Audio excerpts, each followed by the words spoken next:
I don't know, I'm becoming emotional. I really miss you all. एक ऐसी अभिनेत्री जिसने बचपन से ही अपनी जिंदगी सिनेमा के नाम कर दी, मेरे हाथों में नौ चूड़ियां हैं, थोड़ा ठहरो से जो आगे चलकर बनी भारतीय सिनेमा की सबसे महंगी और फेमस हीरोइन, ना जा मेरे बादशाह, एक वादे के लिए एक वादा तोड़। जिसने 4 भाषाओं के सिनेमा को अपनी खूबसूरती और अभिनय के जादू से अपना दीवाना बनाया, जो थी खूबसूरत थी और अभिनय की अनूठी मिसाल, और लोगों ने उनको नाम दिया हवा हवाई का।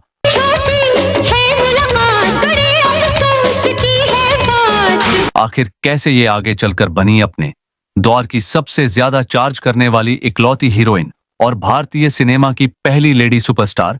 अरे करते हैं हम प्यार मिस्टर इंडिया से।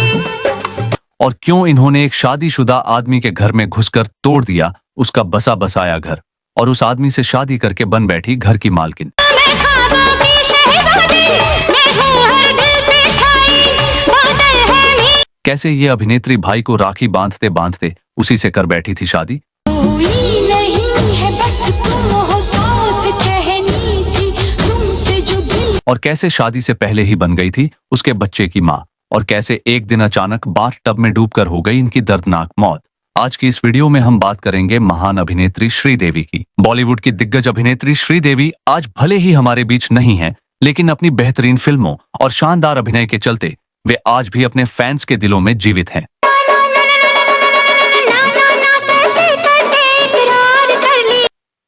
इंडस्ट्री की चांदनी कही जाने वाली श्रीदेवी की दीवानगी आज भी बरकरार है। 13 अगस्त 1963 को जन्मी श्रीदेवी को हिंदी सिनेमा की पहली महिला सुपरस्टार माना जाता है।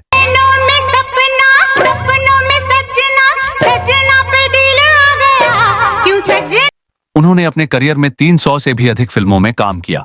1980 के दशक में जब फिल्मों में पुरुष कलाकारों का वर्चस्व था, उस दौर में श्रीदेवी ने अपनी प्रतिभा के दम पर खुद को एक सशक्त अभिनेत्री के रूप में स्थापित किया।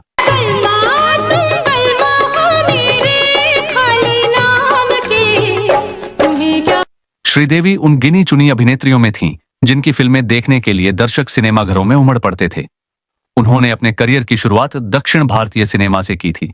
16 व्यथिनिलय, मंद्रू मुधिचू, सिगप्पू, रोजकल, कल्याणरमन, जोनी और मींदुम कोकिला जैसी फिल्मों में उन्होंने अपने अभिनय से खास पहचान बनाई।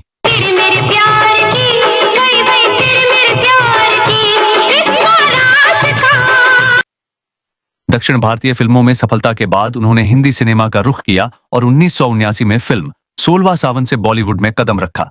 इसके बाद उन्होंने कभी पीछे मुड़कर नहीं देखा।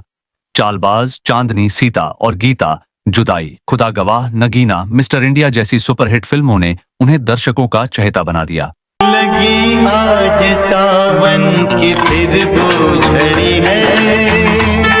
एक दिलचस्प तथ्य यह भी है कि फिल्म नगीना के लिए श्रीदेवी ने अपने को स्टार आशी कपूर से ज्यादा फीस ली थी, जो उस दौर के लिए एक बड़ी बात थी। कई वर्षों तक फिल्मी दुनिया से दूरी बनाए रखने के बाद श्रीदेवी ने 2012 में इंग्लिश विंग्लिश के साथ शानदार वापसी की। इसके बाद 2017 में आई मॉम में उन्होंने सौतेली मां का सशक्त और भावनात्मक किरदार निभाया, जिसे दर्शकों और आलोचकों ने खूब सराहा।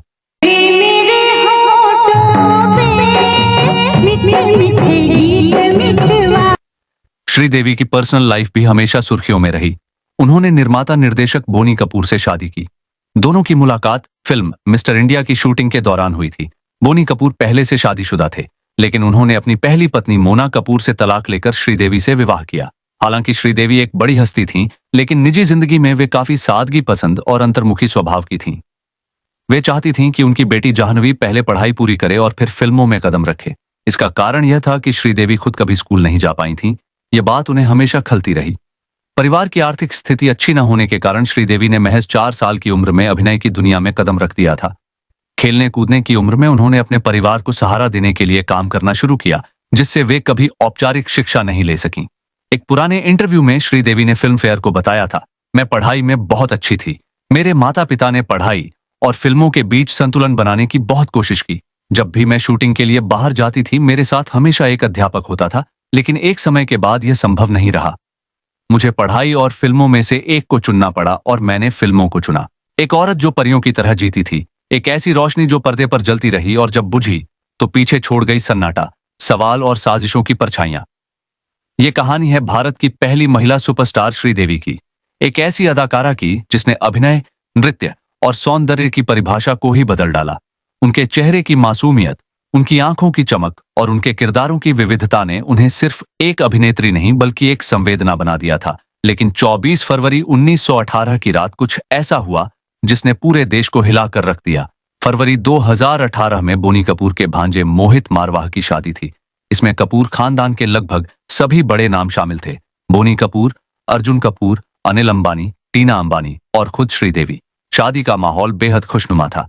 20 फरवरी को शादी संपन्न हो गई। इसके बाद धीरे धीरे मेहमान अपने अपने घर लौटने लगे। बोनी कपूर, अर्जुन कपूर और जाह्नवी कपूर भी भारत लौट आए, लेकिन श्रीदेवी ने दुबई में रुकने का फैसला किया। Sridevi hotel Jumeirah Emirates tower, room number 2201 में ठहरी। शायद वो शादी की थकान मिटाना चाहती थीं या शायद किसी और वजह से दुबई में समय बिताना। 22 फरवरी को उन्होंने चेक इन किया, लेकिन हैरानी की बात यह रही कि 23 फरवरी को उन्होंने पूरे दिन अपने कमरे से बाहर कदम तक नहीं रखा। उधर भारत में एक बड़ा बिजनेस समिट हो रहा था जिसमें प्रधानमंत्री नरेंद्र मोदी समेत कई दिग्गज शामिल थे। बोनी कपूर को भी इस समिट में उपस्थित होना था। बोनी कपूर का सरप्राइज प्लान। 24 फरवरी को समिट खत्म होने के बाद बोनी कपूर ने अचानक दुबई जाने का फैसला किया। उन्होंने सोचा अपनी पत्नी को सरप्राइज देंगे। शाम 7:45 दुबई समय अनुसार वह होटल पहुंचे। उन्होंने दरवाजा खटखटाया, दरवाजा खुला। श्रीदेवी चौंकी, लेकिन अगले ही पल उनके चेहरे पर एक मुस्कुराहट की रेखा दौड़ गई। बोनी कपूर ने एक रोमांटिक डिनर का प्रस्ताव रखा जिसे श्रीदेवी ने खुशी खुशी स्वीकार किया।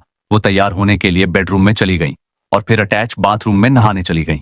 वो 15 मिनट जो कभी खत्म नहीं हुए। बोनी कपूर ड्राइंग रूम में बैठकर भारत और साउथ अफ्रीका के बीच चल रहे T20 मैच का आनंद लेने लगे। 15 मिनट बीत गए। श्रीदेवी बाहर नहीं आई। उन्होंने आवाज लगाई, कोई जवाब नहीं। फिर से पुकारा, अब भी सन्नाटा। 9 बज गए। बोनी कपूर को घबराहट होने लगी। उन्होंने इंटरकॉम पर कॉल किया, कोई रिस्पॉन्स नहीं मिला। दरवाजा खुला और समय थम गया। बोनी कपूर बाथरूम के दरवाजे पर पहुंचे। उन्होंने फिर से आवाज लगाई, अब भी कोई उत्तर नहीं। उन्होंने दरवाजे को धक्का दिया, दरवाजा खुला और सामने जो दृश्य था वो किसी का भी दिल तोड़ सकता था। श्रीदेवी का शरीर बाथटब में डूबा हुआ था। पानी पूरी तरह स्थिर था, बाहर एक भी बूंद नहीं गिरी थी। पुलिस, डॉक्टर और रिपोर्ट्स। बोनी कपूर स्तब्ध रह गए। उन्होंने तुरंत अपने एक करीबी को फोन किया जो कुछ ही मिनटों में वहां पहुंच गया। पुलिस और डॉक्टर बुलाए गए। डॉक्टरों ने जांच के बाद कहा, श्रीदेवी अब इस दुनिया में नहीं रही। पोस्टमार्टम रिपोर्ट ने सब कुछ बदल दिया। शुरुआती रिपोर्ट्स में कहा गया दिल का दौरा पड़ा, लेकिन फिर आई पोस्टमार्टम रिपोर्ट और मामला पूरी तरह उलझ गया। रिपोर्ट में लिखा था मौत की वजह डूबकर दम घुटना थी। साथ ही श्रीदेवी के शरीर में अत्यधिक शराब की मात्रा पाई गई। अब सवाल खड़े होते हैं, क्या यह सिर्फ एक हादसा था? क्या उन्होंने खुद शराब पी थी या किसी ने उन्हें जबरदस्ती पिलाई? क्या वो खुद पानी में डूबी या उन्हें डुबोया गया? जांच बढ़ती गई, शक गहराता गया। शुरुआत में यह केस दुबई की लोकल पुलिस देख रही थी, लेकिन जब कोई विदेशी नागरिक दुबई में मरता है तो केस सीधा जाता है दुबई पब्लिक प्रोसिक्यूटर के पास। जांच के चलते श्रीदेवी की बॉडी फैमिली को तत्काल नहीं सौंपी गई। इस बीच भारत में मीडिया, फैंस और पूरा देश सवालों में डूब गया। बॉलीवुड की दखल और अंतिम यात्रा। दुबई के राजनीतिक सिस्टम को देखते हुए मामला जटिल हो गया। बॉलीवुड के बड़े नाम, खासकर सलमान खान और शाहरुख खान ने अपनी ओर से प्रयास किए। श्रीदेवी की डेड बॉडी को जल्द भारत भेजने का अनुरोध किया। 27 फरवरी 2018 श्रीदेवी का पार्थिव शरीर ताबूत में भारत लाया गया और उनका अंतिम संस्कार पूरे सम्मान के साथ हुआ। साजिश या संयोग?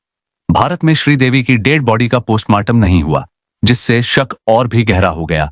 कई लोग इसे नेचुरल डेथ नहीं मान रहे थे। इसमें अंडरवर्ल्ड डॉन दाऊद इब्राहिम का नाम घसीटा गया और फिर सामने आया इंश्योरेंस एंगल। इंश्योरेंस पॉलिसी का रहस्य। फिल्म प्रोड्यूसर सुनील सिंह ने कोर्ट में याचिका दायर की। श्रीदेवी के नाम पर ओमान में 240 करोड़ की इंश्योरेंस पॉलिसी थी, जिसकी शर्त थी कि पैसे तभी मिलेंगे जब मौत दुबई में नेचुरल कारणों से होगी। सुप्रीम कोर्ट ने यह याचिका खारिज कर दी, लेकिन लोगों के मन में रह गए सिर्फ सवाल, क्या बाथटब में डूबकर मौत संभव है? शायद अजीब लगे, लेकिन ऐसी घटनाएं होती हैं। हर साल दुनिया भर में लगभग 2000 लोग बाथटब में डूबकर मरते हैं, खासकर बुजुर्ग और शराब के नशे में लोग। भारत में भी केरल जैसे राज्यों में ऐसे केस सामने आए हैं। पर श्रीदेवी, क्या वो भी उन्हीं में से एक थी? अब आखिरी सवाल आपसे, क्या श्रीदेवी की मौत एक हादसा थी या इसके पीछे कोई बहुत बड़ा रहस्य था? आपका जवाब क्या है? नीचे कमेंट बॉक्स में जरूर लिखें। और अगर आपको यह लेख दिल छू गया हो तो इसे शेयर करें, क्योंकि चांदनी चली गई लेकिन उसकी रोशनी आज भी जिंदा है।